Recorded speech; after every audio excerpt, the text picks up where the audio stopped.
감사합니다.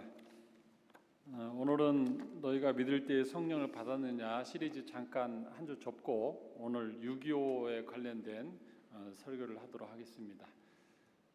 주중에 그 더위를 피해서 카페에서 아이스 아메리카노를 한 잔 마시고 있었습니다. 그 카페는 3층에 있었고 뷰가 상당히 좋았어요. 거기에서 제가 두 개의 장면을 목격하고 참 하나님 앞에 감사한 마음을 갖게 되었습니다. 첫 번째 감사는 뭐냐면 그 카페에 저만 있는 게 아니고 딱 2명이 있었는데 저하고 비슷한 또래 되신 분이 뭐 참고서 같은 것을 앞에 펴놓고 열심히 색깔펜으로 칠해가면서 공부를 하고 있더라고요. 그래서 저분이 무슨 공부를 할까? 나이가 내 또래쯤 됐는데 무슨 기사 자격증 뭐 이런 시험 공부. 그러니까 이분이 이제 은퇴하시고 있다가 뭔가 이제 새로운 것을 위해서 이제 공부들을 이제 하는 경우가 많이 있었습니다. 제가 그 장면을 보고 너무 감사했어요. 저는 계속해서 목회를 더 할 수 있다는 게 얼마나 감사한지. 대부분의 세상 사람들은 지금 50대 후반에서 60대 되면 다 은퇴하고 이제 새로운 직업을 위해서 뭔가 지금 열심히 자격증 따고 공부하고, 심지어는 제가 그 지난주에는 무슨 말을 들었냐면 이랜드에 같이 사목했던 그 동료 목사들이 일주일에 한 번씩 그 방성희 목사님이랑 모인대요. 그래서 뭐하러 모이나 했더니 옛날에도 가끔 미팅하고 소형 공부도 하고 그랬거든요. 근데 요즘은 뭐 하냐면 자격증 짜는 거에 대해서 서로 이야기하고 있대. 거기서 다 이랜드에서 이제 사목제도가 없어졌거든요. 그래서 한 2년 전에 다 이제 실업자 같은 거, 실업자. 교회 사역 안 하고 직장인처럼 사목을 했었는데 거기서 다 그만두고 이제 세상을 나가서 이중직, 목사도 일반직을 해야 된다 해서 이제 모여서 하는데 그런 얘기를 제가 듣고 참 고생들 한다 했는데 어제 그분을 딱 보니까 또 그 생각이 나는 거예요. 지금 실감이 나는 거예요. 근데 제가 그때 어떤 심정으로 커피를 마시고 있었냐면 이번 주 설교 또 어떻게 준비하지? 그래서 정리가 내용은 많은데 늘 설교가 그래요. 내용이 많아요. 그 중에 몇 개를 정리를 해서 추려내는 게 더 힘든 거예요. 그러고 있어 스트레스를 좀 받고 있었는데 그분을 보는 순간 얼마나 감사한지 다시 시험 공부 안 하고 차라리 설교 한 편 준비하는 게 훨씬 더 축복이다 나에게. 그리고 오늘도 저를 쫓아내지 않고 담임 목사를 인정하고 설교를 들어주는 성도님들이 얼마나 감사한지 그런 마음이 들었습니다. 첫 번째. 두 번째는 그 창 밑으로 이렇게 길가에서 신호등을 건너는 엄마와 아들을 한 6살 때쯤 된 초등학교 가기 전인 것 같아요. 그리고 한 4살, 한 2살 터울 되는 딸하고 셋이서 이 걸어가는 장면이 그렇게 아름다웠어요. 저는 제 애가 그만 나이 때 너무 바빠가지고 그때가 어떻게 지나갔는지 모르겠는데 그 장면을 내려다보는데 엄마가 이 아이 딸은 총총총하고 먼저 가고 엄마가 아들을 손을 잡고 대개는 밑에를 잡고 가는데 거기는 어떻게 아들 손 잡고 꼬맹이는 먼저 가고 막 그렇게 해서 암탉이 병아리를 품고 가듯이 쭉 건너서 신호등을 2개를 건너가더라고요. 그러면 제가 어디 가는지 알죠? 그 앞에 버거킹 있거든. 오늘 버거킹 먹으러 가는 그 아이는 너무 신나 갖고 가고 엄마는 이제 가는데 그 장면을 보고 제가 너무너무 감사했어요. 왜 감사했는가는 뒤쪽에 마저 설명하겠습니다. 오늘 본문을 보면은 감사하지 않은 자에 대해서 오늘 설교를 하려고 해요. 대부분은 나병 환자 10명 중에 1명이 감사하러 와서 그 1명에 대한 감사를 갖고 하는데 오늘은 반대로 감사하지 않는 9명에 대한 그 초점을 가지고 설교를 하려고 합니다. 유대인들에게서 이 나병, 옛날에는 문둥병이라고 하고 요즘은 뭐 전문용어로 한센병 이러는데 이 나병은 천형이었습니다. 천형. 인간의 병이 아니고 그들에게 인식은 하나님이 내리는 병으로 알고 있었어요. 실제로 그 모세의 그 여동생 미리암도 모세에게 약간 이렇게 그 영적 권위에 도전하다가 그렇게 그 문둥병 걸린 경우도 있었죠. 그래서 그 세계에서는 이 나병은 하나님이 내린 병으로 알아서 다른 병과는 아주 또 다른 느낌이었습니다. 그래서 그 병에 걸리면 이스라엘 그 집에서 못 살아요. 공동체에서 쫓겨나요. 쫓겨나서 마을 있고 저 멀리 가서 뭐 이제 그런 데서 본인들끼리 모여 살면 가족들이 먹을 것을 갖다 주면 그걸 먹어야 되고, 어느 날 가족이 안 갖다 주면 굶어야 되고, 이런 정말 하나님에게 버림받고 가족에게 버림받고 마을 공동체에서 버림받고, 정말 이 병을 낫기 위해서 얼마나 고통스러운 줄 몰라요. 근데 이들에게 있어서 병이 낫는 유일한 방법은 뭐냐면 선지자를 만나는 거예요. 이 나병을 고칠 수 있는 능력 있는 선지자를 만나서 그 선지자의 어떤 기도로 낫는 거 외에는 방법이 없어요. 그때 당시는. 우리가 구약시대 잘 알잖아요. 나아만 장군이 정말 군대 장관이었고 엄청나게 높은 위치에 있지만 그 사람이 뭐 약을 못 구하겠습니까? 못 낫는 거예요. 근데 그 나아만 장군이 어떻게 병을 낫습니까? 엘리야를 찾아와서 7번 요단강에 들어갔다 나왔다 하니까 그 말을 들었을 때 딱 나오니까 7번째 피부가 아기피부처럼 바뀌는 장면. 이게 선지자를 만나는 거 외에는 희망이 없는 거예요. 그러니까 이 10명은 오로지 관심은 어디 있다? 우리 병을 고쳐줄 선지자는 어디에 있을까? 아마 그들은 세례 요한이 활동할 때 세례 요한을 찾아갈까? 근데 갑자기 보니까 세례 요한보다 더 큰 선지자가 나왔다는 소문이 들렸습니다. 그분은 예수님이었어요.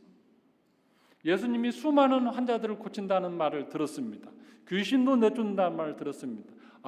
세례 요한보다 더 큰 선지자, 이왕이면 예수님 만나러 가자 하고 그들은 이제 정보망을 다 돌려서 자기 가족들이 먹을 것을 가지고 오면 나 이거 고마워. 근데 한 가지 부탁이 있어.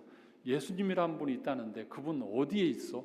우리 좀 그분 좀 만나러 가고 싶어. 내 병이 좀 낫고 싶어.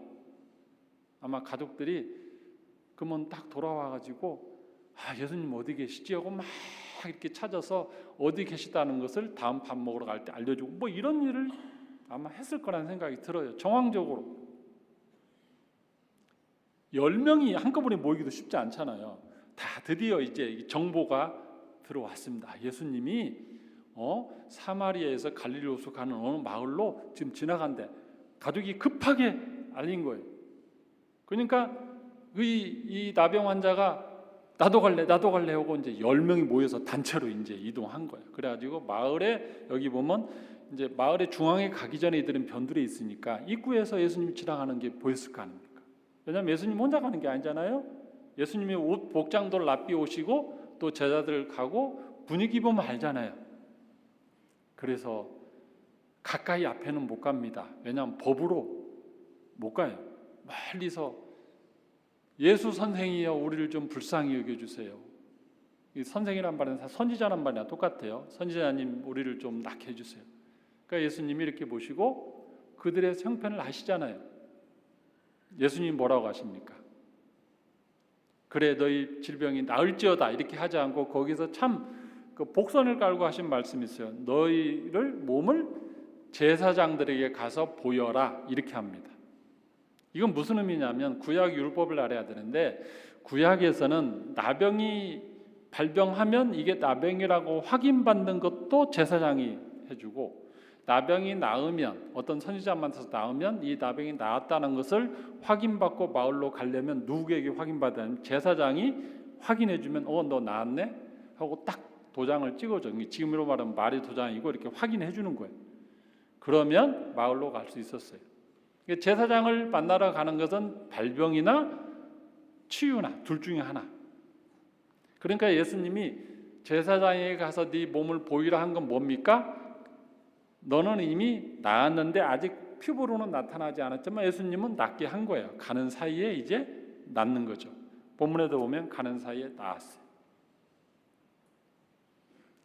그러니까 그들은 관례를 따라서 빨리 제사장에 가서 빨리 나 그 보건소 지금으로 하면 보건소 가서 병이 없다고 확인받듯이 간 거예요. 9명 갔어요. 근데 그 중에 한 명은 내가 나은 거에 대해서 생각한 겁니다. 내가 왜 나았지? 맞아. 저 예수님 때문에 나았고 내 병이 나은 건 선지자를 통해 나았지만 하나님이 낫게 한 거지 하고 하나님께 영광 돌리고, 그 다음에 남들은 제사장이 빨리 가서 확인받고 집으로 가기 바쁜데 여기는 다시 돌아왔어요. 제사장에도 안 갔어. 가다가 먼저 요리 왔어요.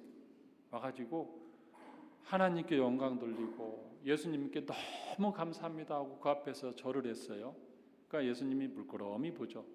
상황을 다 아는 거예요. 9명은 벌써 마음이 급해서 제사장한테 확인하고 벌써 집으로 갔구나. 가족 만나라.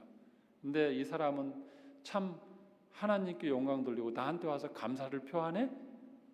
예수님이 뭐라고 합니까? 9명 어디 갔냐? 어떻게 이방인 사마리아인 너는 오는데 이 유대인들은 안 오냐 하고 책망하고, 그 다음에 이 한 명에게 또 축복의 말씀을 더합니다. 가라, 내 믿음이 너를 구원하였다. 여기는 두 가지의 의미가 있습니다. 첫 번째는 질병이 나으면 누구에게 확인을 받아야 한다고요? 제사장. 일반 제사장이 가는 거예요. 근데 이 사람은 누구에게 나았다고 선포를 받았어요? 대제사장. 그것도 1년짜리 뭐 그런 대제사장도 아니고 영원하신 대제사장 예수님에게 와서 병이 나았다고 선포를 받았으니 이건 뭐 정확한 나음이에요. 두 번째, 여기에 대한 해석서를 보니까 신학자들은 이걸 뭐라고 하냐면 이건 육체의 어떤 구원뿐만 아니고 영적인 나병으로부터의 구원도 포함된다. 믿음이 너의 육체뿐만 아니라 너의 영혼도 구원을 하였다. 얼마나 감사한 일입니까? 자기가 감사한 일을 받았을 때에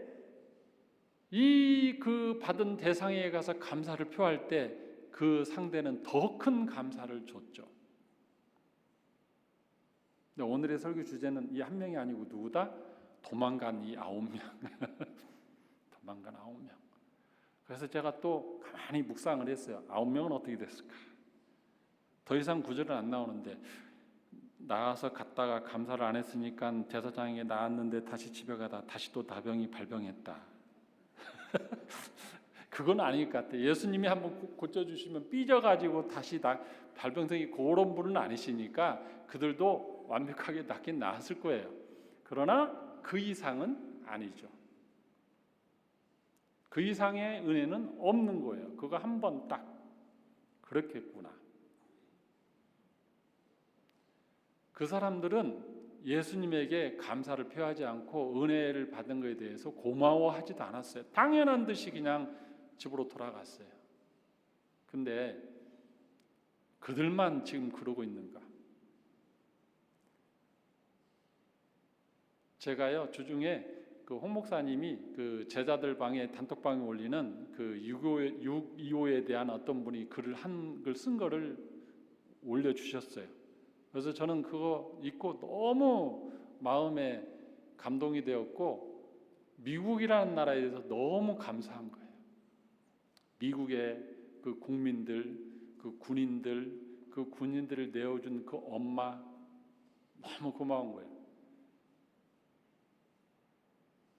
근데 제가 고개를 들어 이렇게 쭉 뉴스를 보고 한국 사람들을 보면 정말 감사하고 있는가? 미국이란 나라에. 일본에 대해서는 너희가 우리나라 침략해서 36년간 했으니까 사과해. 8.15만 될 때마다 사과해. 난 그래도 좀 고만해. 그 정도 했으면. 그 나라에서는 그 유감을 표합니다가요. 일본에서는 우리가 표하는 유감이 아니에요. 그 나라의 정서상 그 나라는 사과를 잘 안 해요. 사과하면 죽어야 되기 때문에 그 나라 정서가 그래서 유감 표한다는 것은 그 강도가 그것도 그 천황이나 이런 높은 사람이 하는 건 굉장한 사과예요. 이미 사과를 내가 볼 때는 그 일본 문화를 아는 사람은 사과를 충분히 했네. 총리가 정도면 충분히 했어. 근데 우리나라에서는 뭐래요? 한국말로 해. 머리 쪼아리면서 죽을 죄를 졌습니다. 뭐 이런 식으로 해야 막 사과인지 알아요. 근데 그건 일본 문화를 몰라서 그래요. 그 나라의 언어 습관을 몰라서 그렇고. 그래서 지난번에 했는데 5월 8일로 되면 또 사과해. 근데요, 반대로 생각하자고요. 미군이 와서 6.25 때 우리를 구해준 거에 대해서는 해마다 감사해요? 그런 식으로 하냐고.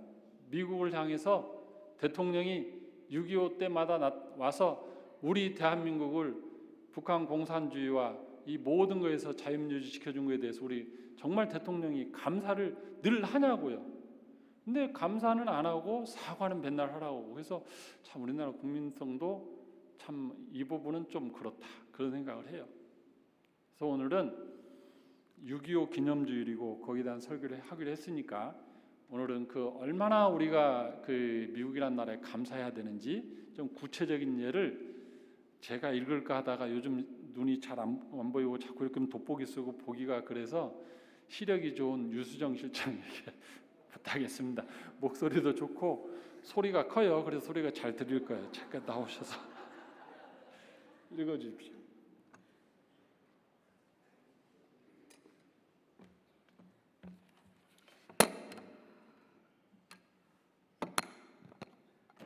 처음이죠? 긴장하지 마시고. 엄청 많이 긴장됩니다. 오늘은 6.25다. 미국은 우리에게 고마운 나라이다. 어찌되었던 미군은 1950년 7월 1일 한국을 돕기 위해 파병, 첫 발을 디딘 이후 3년 1개월간 한국 전쟁을 치르면서 전사자 54,246명, 실종자 8,177명, 포로 7,140명, 부상자 10만 3,284명 등 17만 2,800여 명이 희생당했다. 국군 희생자의 64만 5천 명에 비해 무려 27%나 된다. 이처럼 많은 미군이 한국 땅에서 희생된 것이다. 세계 최강 미군이 왜, 무엇 때문에 극동의 쬐끄만 나라에 와서 누굴 위해 싸우다가 죽었을까? 미군의 부모들은 이를 어찌 생각할까? 결코 쉽지 않은 일이다. 특히 우리를 감동시킨 것은 미국 장군의 아들들 142명이나 참전하여 그 중에 35명이 전사했다는 사실이다. 그 중에는 대통령의 아들도 있었고 장관의 가족도, 미 8군 사령관의 아들도 포함되어 있으니 우리를 부끄럽게 만든다. 아이젠하워 대통령의 아들 존 아이젠하워 중위는 1952년 미 3사단의 중대장으로 참전하였다. 대통령의 아들이 남의 나라에서 참전하여 전사했다는 사실은 상상할 수 없는 일이다. 또 미 8군 사령관 월턴 워커 중장의 아들 샘 워커 중위는 미 제24사단 중대장으로 참전하여 부자가 모두 6.25 한국 전쟁에 헌신한 참전 가족이다. 워커 장군이 1950년 12월 23일 의정부에서 차량 사고로 순직했을 때 아버지 시신을 운구한 자가 아들이었으며 아버지를 잃은 뒤에도 아들은 1977년 미국 육군 대장이 되어 자유의 불사신이 되었다. 노르망디 상륙작전에 참전했었던 벤 플리트 장군도 한국전에 참전하여 사단장, 군단장, 8군 사령관까지 오른 인물이다. 그의 아들 지니 벤 플린트 2세도 한국전에 지원하여 B-52 폭격기 조종사가 되었다. 그러나 지미 데이는 1952년 4월 4일 새벽 전폭기를 몰고 평남 순천 지역에 야간 출격, 공중 전투 중 괴뢰도당의 대공포에 전사했다. 지미 데이가 처음 참전을 결심했을 때 어머니에게 보낸 편지는 우리의 심금을 울렸다. 어머니, 아버지는 자유를 지키기 위해 한국 전선에서 싸우고 계십니다. 이제 저도 힘을 보탤 시간이 온 것 같습니다. 어머니, 저를 위해 기도하지 마시고 함께 싸우는 전우들을 위해 기도해 주십시오. 그들 중에는 무사히 돌아오기를 기다리는 아내를 둔 사람도 있을 것이고 아직 가정을 이루지 못한 사람도 있습니다. 라고 보냈다. 그 편지가 마지막이 될 줄이야. 그뿐만이 아니다. 미 해병 1항공단장 필드 해리스 장군의 아들 윌리엄 해리스 소령은 중공군 2차 공세 때 장진호 전투에서 전사했다. 미 중앙정보국 알렌데라스 국장의 아들 데라스 2세도 해병 중위로 참전해 머리에 총상을 입고 평생 상위 용사로 고생하며 살고 있다. 또 미 극동군 사령관 겸 유엔군 사령관 클라크 육군 대장의 아들도 6.25 한국 전쟁에 참전했다가 부상당했다. 한편 미 의회는 한국전에 참전했다가 전사했거나 중상을 입은 장병들에게 명예 훈장을 수여했는데 한국전 중 받은 사람은 136명이다. 이는 제2차 세계대전 때의 464명보다는 적지만 제1차 세계대전 124명보다는 많은 것으로 한국 전쟁이 얼마나 치열한 전쟁이었는지를 말해주고 있다. 이 자랑스러운 훈장을 마지막 받은 자는 이미 고인이 된 에밀 카폰 데이로 전사한 지 62년이 되는 해에 추서되었다. 카폰 데이는 1950년 11월 미 제1기 병사단 8기병 연대 3대대 소속의 군종 신부로서 평안북도 운산에서 중공군의 포로가 되었다. 그는 탈출할 수 있는 기회가 있었음에도 그냥 남아 병들고 부상당하여 고통 중에 있는 포로들을 일일이 위로하며 희망을 준 사람이다. 그는 자신도 세균에 감염되어 많은 고생을 했고 나중에는 폐렴으로 포로 수용소에서 사망할 때까지 병사들을 돌보며 신부로서 사명을 끝까지 완수한 공로로 명예훈장으로 추서되었다. 1950년 7월 1일 그뿐만이 아니다. 우리 국민이 잊지 않고 기억해야 할 것은 1950년 한국 전쟁 발발 시 미국 웨스트포인트 사관학교를 졸업하고 임관한 신임 소위 365명 중 한국전에 참전했다가 희생당한 장교가 110명, 그 중에 41명이 전사했었다는 점을 잊어서는 아니 될 것이다. 그들은 세계를 가슴에 품고 대망을 펼치기 위해 사관학교에 입교했는데 임관하자마자 한국 전선에서 희생되었다. 피워보지도 못한 그들의 통한 세계의 자유를 지키기 위해 이름도 모르는 나라를 지키기 위해 아낌없이 목숨을 바쳐준 그들이 한없이 고맙다.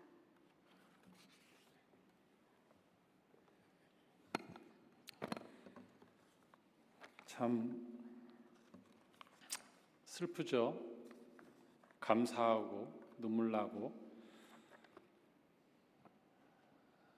과연 예수님에게 나병을 낫고 감사 인사하지 않은 9명이 더 나쁩니까? 아니면 대한민국 국민이 지금 미국을 향하여 하는 그 말이나 행동이나 심지어는 데모할 때마다 성조기 불태우는 그걸 보면 정말 이게 저는 그 진보 보수 좌우를 떠나서 하지 말아야 할 일을 하는 거예요.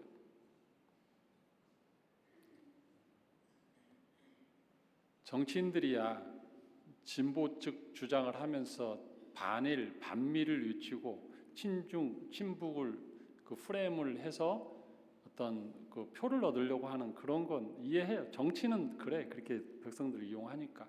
근데 백성들은 역사의식은 갖고 있어야 되고 이 나라가 지금 이렇게 자유민주주의를 지키고 살고 있고 그래도 이 자본주의 사회에서 이렇게 굶지 않고 잘 먹고 잘 살고 한국 경제가 발달하고 문화가 지켜지고 이 선진국이 된 이 모든 게 누구의 덕인데 이러고 있는가 보면은 저는 막 그 성적이 불태우는 사람 보면요, 저건 정말 은혜를 저렇게 배은망덕하게 갚는 사람이 있구나.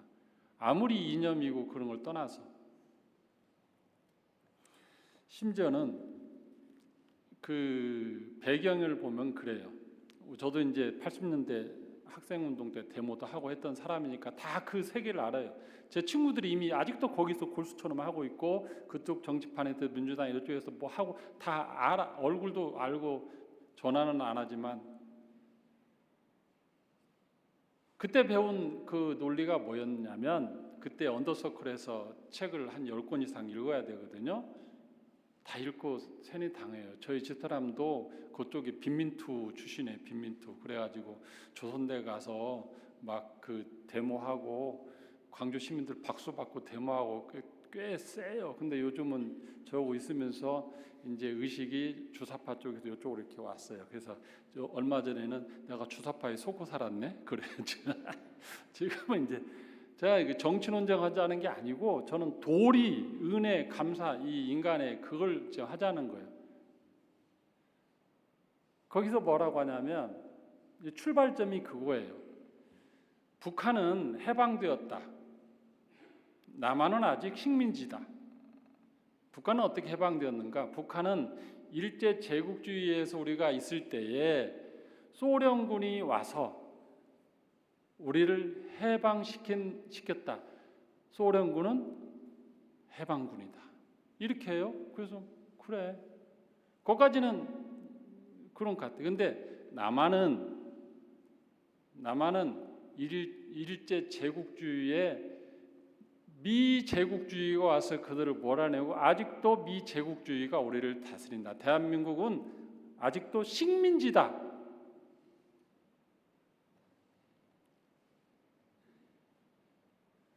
소련은 해방군, 미군은 점령군. 안 들어보셨어요? 오늘 80년대 맨날 들은 말이 그 말이에요. 거기부터 시작해요. 아니 6.25 때 그렇게 그 많은 자기 그 군인들을 죽여가면서 지켜줬더니 점령군이래. 제국주의, 우리는 식민지래. 저는 동의는 하지 않지만 여전히 그 프레임이 대한민국 사회에서 지금도 먹히고 있어요. 진영 논리를 하고 있고 노골적으로 말은 않지만 그런 배경이 다 깔려서 가는 거예요.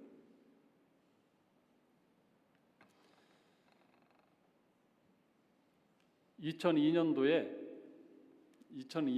제가 이 마음을 이렇게 이쪽으로 이렇게 돌이키는, 저도 이쪽에서 이쪽으로 이건 아닐 것 같은데 돌렸던 계기가 하나 있어요. 저에게 2002년도에 그 양주시에서 그 장갑차가, 미군 장갑차가 이렇게, 그때는 그 미군 부대가 다 전방에 이렇게 있었잖아요. 장갑차가 이렇게 지나가다가 효순이하고 미순이를 이게 치어서 죽인 사건이 있었어요. 효순이 미순이 사건이에요.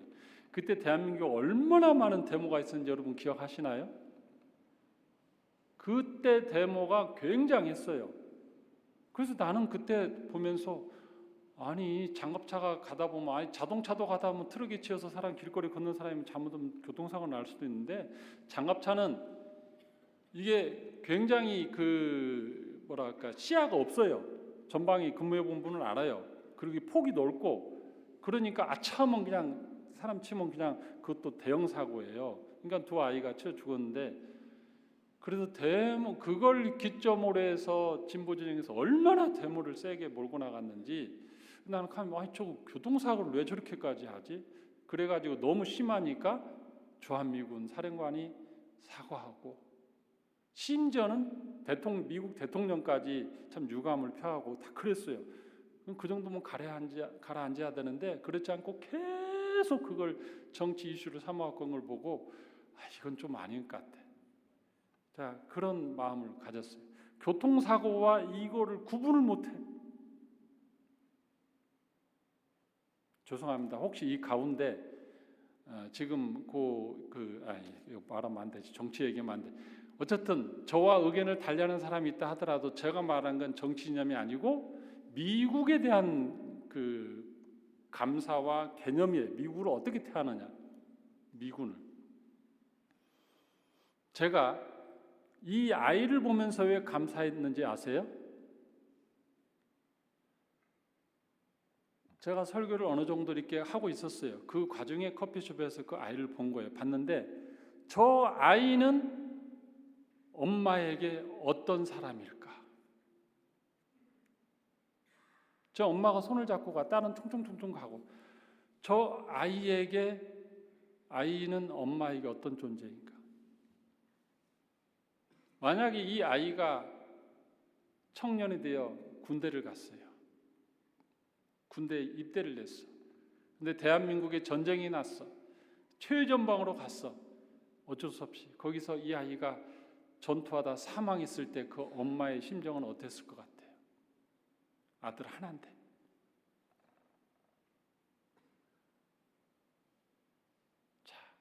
여기서 한 번 더 우리나라에 적용해.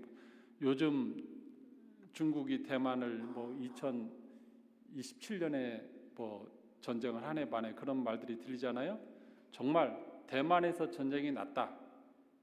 그 엄마가 그 아들을 대만 전쟁하는데 군인으로 보낼 수 있어요? 한번 대한민국 어머니들 대답해 보세요. 자기 아들 대만의 그 자유를 지키기 위해서 아들 내줄 수 있는 엄마 있느냐고요. 대한민국 어머니들. 저 휴전선에도 안 내보내려고 막 손쓰잖아요. 근데 남의 나라 전쟁에 내 아들이 죽을 확률이 높은 그곳에 아들을 보낼 수 있냐고요. 근데 대한민국이라는 이 6.25 때는 너무나 많이 죽었어요. 아까 임관한 소위들이 얼마나 많이 죽은지 알잖아요. 그 아들들을 내줬잖아요. 내줬잖아요. 근데 어제 제가 다문화 사랑에 장로님들이 동서울로에 장로님들이 방문을 했거든요. 와서 교제하고 같이 식사하고 했는데 그 남포교회 다니는 그 장로님 중에 한 분이 본인이 4년 전에 미국 가서 있었던 그 이야기를 해주더라고요. 버지니아주에 본인이 갔을 때 거기에서 한국에서 왔다니까 반갑게 맞더래요. 그러면서 6.25 때 도와줬던 거, 한국을 도와줬던 걸 기억하더래요. 그 어르신이. 그러면서 마지막 말에 또 그 말 하더래. 야, 너희 나라를 우리가 어떻게 도와주면 좋겠니? 충격받았대. 충격. 이 장로님. 이 사람들이 우리에게 이런 마음이 있구나. 그래서 그분이 그랬대요. 어르신, 이제 그러지 않아도 돼요. 한국 잘 살아요. 이제 한국이 미국을 도와줄 수도 있어요. 그렇게 생각하지 마세요. 그랬대.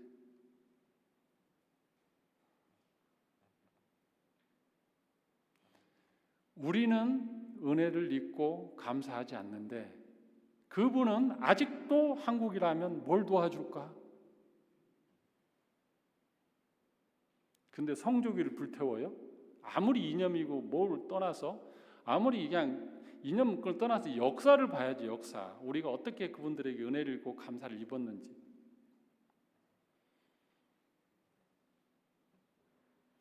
제가 그 작년에 베트남에 잠깐 가 있었잖아요. 몸이 안 좋아서. 그때 옥상, 베트남은 호텔 옥상에 다 수영장이 있어요. 어지간하면 다 수영장이 있어요. 사우나도 조그마하게 있는 데도 있고. 그래서 거기에 혼자 이제 여유 있게 오후에 이제 혼자 이제 지내고 있는데 미군이 이제 나중에 미국 사람인지 알았죠. 덩치 크고 이렇게 생긴 사람이 막 저 1.5배 되죠. 들어왔어. 그 사람은 푹 들으니까 물이 철로 막 반절은 넘치고 막. 그래서 옆에 있다가 너 어디서 왔냐 했더니 나 미국 사람이래. 그래. 그래서 미국 사람 반가운 마음에 그래 내가 얼마 전에 나트랑에서 왔는데 거기는 러시아 사람이 많아가지고 그래서 나는 미국이 좋아 했더니 얘가 기분이 싹 좋아진 거예요. 그래서 너 어디서 왔냐 나한테 물어봐 했더니 어디서 온 것 같아 그랬더니 일본? 그래서 한국 그랬더니 한국 나 한국 좋아해 뭐 또 이렇게 그래서 서로 이제 기분이 좋아졌어요. 기분이 좋아 서로 칭찬하고 좋아졌어. 그러다가 이제 거기 있으면서 아니 둘밖에 없으면 멀뚱멀뚱 뭐 할 말이 없잖아요. 그래가지고 제가 이제 한국말로 한 게 아니에요. 영어로 간단한 영어를 저도 합니다. 그래서 거기서 했어요. 나는 미국이라는 나라와 미국 국민과 미국 군인에게 감사한다. 그랬더니 얘가 What? 그래. 내가 그 초등학교 중학교 때 우리 집 가난했다. 가난했고 헝그리했고 배고프고 막 콩글리시 쓰면 돼요. 다 알아들어. 그래서 근데 미군이 준 그 옥수수 빵 밀가루를 가지고 빵한 것을 나는 배급을 받아 먹었다. 중학교 때까지. 그리고 가루 우유 거기서 준 거 그거 먹고 나는 컸다. 내가 고등학교 갔을 때는 미션 스쿨이었는데 거기에 선교사님이 계셨다. 미세스 휠터라는 그분이 계셨는데 왜 담배 필터인지 뭔지 모르지만 미세스 휠터였어요.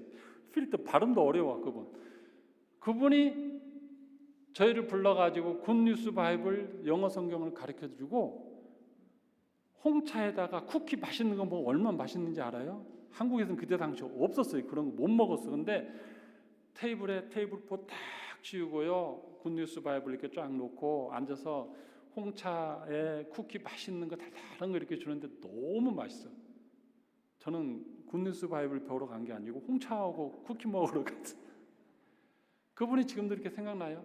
근데 그분이 또 뭘 냈냐면 그 선교사님이 이제 예수병원 오고 저희 학교 오고 다 이렇게 관할이었는데 그 생스 기빙데이 있잖아요. 추수감사절 되면 이 쌀을 이렇게 몇 가마 보내줘서 전교인 1,500명의 학생이 가래떡 2줄기씩 줬어요. 2줄기.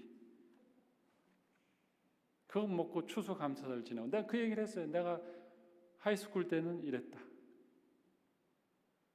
그리고 제일 감사한 건 뭐냐면 6.25 때 코리아 워 때 너희 그 군인들이 와서 여기서 얼마나 많이 죽고 우리나라를 지켜줘서 우리가 자유민주주의를 지키고 공산화가 안 됐다.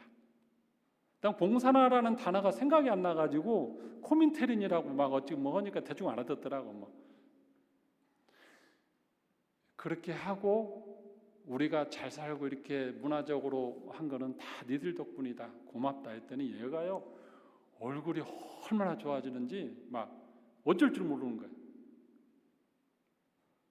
그래서 내가 한국 국민을 대표해서 너에게 지금 미국 국민 대표인 너에게 감사한다 했더니 그 다음에 이제 막 흥분해가지고 이 친구가 영어로 막 말하는데 못 알아듣겠어. 어쩌다 몇 단 알아듣고 못 갑자기 흥분이 말을 빨리 오는 거예요. 얘가 그래서 그냥 하다가 오케이, 땡큐, have a nice time, bye, see you 하고 한참 나왔어. 제 마음이 편했어요. 직접 그 미국 국민에게 감사를 표하고 난 다음에 사랑하는 성도 여러분, 은혜를 입었으면 감사를 표하는 게 사람의 도리죠.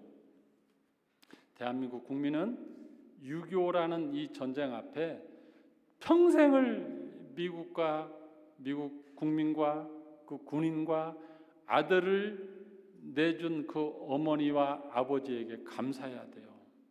그것도 일반인도 아니잖아요. 대통령의 아들, 사령관의 아들, 정보국장의 아들, 장관의 아들.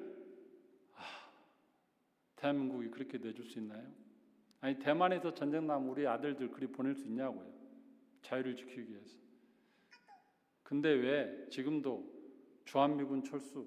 아니 주한미군이 있으니까 우리 국방비 안 들어가잖아요. 솔직히 적게 들고 또 훨씬 더 안전하니까 세계에서 투자가 들어오고. 근데 뻑하면 주한미군 철수하라고. 아니 당장 주한미군 다음 달부터 철수한다고 한 발표 드리는 순간 한국 경제가 버틸 것 같아요? 근데 그걸 또 그렇게 선동하면 또 따라가. 정치인이 하는 것인데 이해해. 그들은 어떻게든 표를 얻어야 되니까. 하지만 국민이라면 의식은 역사를 알고 미국이란 나라가 어떻게 우리를 도와준지는 알고 뭘 좀 갔으면 좋겠어요. 저는 이 진영 논리가 아니에요. 그냥 팩트 자체를 가지고 은혜를 잊지 않아야 된다. 감사를 잊지 않아야 된다. 특히 6.25만 되면 왜 8.15 때는 일본 보고 맨날 그냥 사과하라고 하면서 6.25 때는 감사를 안 하는데. 이제 말씀 마치겠습니다. 사랑하는 성도 여러분, 우리가 신앙생활할 때도 누구에게인가 감사하고 받으면 그 사람에게도 감사해야 돼요. 제가 신학교 다닐 때 저는 좀 넉넉했어요. 장학금도 받고 여러 가지 후원이 있어도 넉넉해서 합시는 그 기숙사에 점심 때면 밥을 굶는 신학생이 있어요. 그러니까 좀 넉넉한 사람이 쿠폰을 10장 사서 쿠폰함에 그냥 넣어놓으면 돈 없는 사람이 쿠폰 하나 갖다 밥 먹어요. 그런 제도가 있었어요. 그래서 저는 쿠폰을 한 10장 사서 이제 가끔 넣어놔요.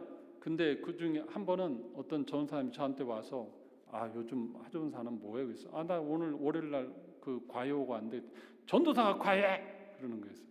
아니 옆집 아저씨가 얘들 좀 가르치라고 과외했는데 왜 나빠? 나 쉬는 날에 했는데 했더니 안 되지. 전도사는 주만 바라봐야지. 그래? 나는 믿음이 없어가지고. 근데 이분이 봐봐. 내가 주만 바라보니까 나 밥 굶지 않고 먹잖아. 그래서 그 밥 쿠폰 내가 아깝는 거거든. 자기 그냥 가서 내가 과외해서 한 걸로 줬더니 눈 사람한테는 고맙지 않고 주만 바라보지 과연다고 야단치고 자기는 감사기도고 먹고 이게 뭐야 이 믿음이 하나님께 정말 예수님에게 와서 감사해야지. 우리 성도들이 하나님께 감사하고 그 통로가 된 우리 성도나 누구나 그분들의 감사를 안 해. 이 9명이 딱 그 짝이라 예수님께 감사하는 거고 우리 신앙생활 때도 하나님께도 감사하지만 그 통로가 된 사람에게도 진심으로 은혜와 감사를 표현하면서 사는 게 신앙생활이다. 6.25를 맞이해서 다시 한번 미국과 미국 국민과 미국의 군인과 그 군인을 내준 그 부모님들께 감사합니다. 그리고 지금도 유엔군이라는 제도가 있어서 대한민국에 주둔하고 있다는 것도 감사한 일이에요. 만약 종전하면 유엔군 참전 못하는데 휴전 상태이기 때문에 언제든지 전쟁 나면 다시 유엔군이 올 수 있어요. 이것도 감사하고 역으로 생각하면 감사할 게 많아요. 대한민국이라는 나라에 하나님이 주신 은혜. 기도하겠습니다. 하나님 아버지 감사합니다. 우리가 신앙생활 하면서 감사할 일이 참 많은데 그냥 이걸 너무나 당연한 것으로 알고 권리로 알고 살아갈 때가 얼마나 많이 있는지 모릅니다. 하나님께 영광 돌리지도 아니하고 또 그 은혜를 베푼 그 선배와 그 신앙인과 동료들에게 감사하지 아니하고 당연한 것으로 받았던 그 우리의 마음들 하나님 회개하오니 용서하여 주시옵소서. 특별히 대한민국이라는 나라가 6.25 때 우리나라를 도와줬던 그 많은 나라의 감사 표현을 제대로 하지 못하는 것도 우리의 잘못입니다. 6.25를 맞이하면서 이 대한민국 국민들이 이 나라가 어떻게 여기까지 왔는지 감사의 마음을 은혜의 마음을 품고 살아가는 저희들 되게 하여 주시옵소서. 세상 사람은 모르고 넘어간다 할지라도 우리 예수 믿는 사람들은 그 마음 가운데 감사의 마음을 가지고 살아가는 한 주간 되게 하여 주시옵소서. 예수님의 이름으로 감사합니다.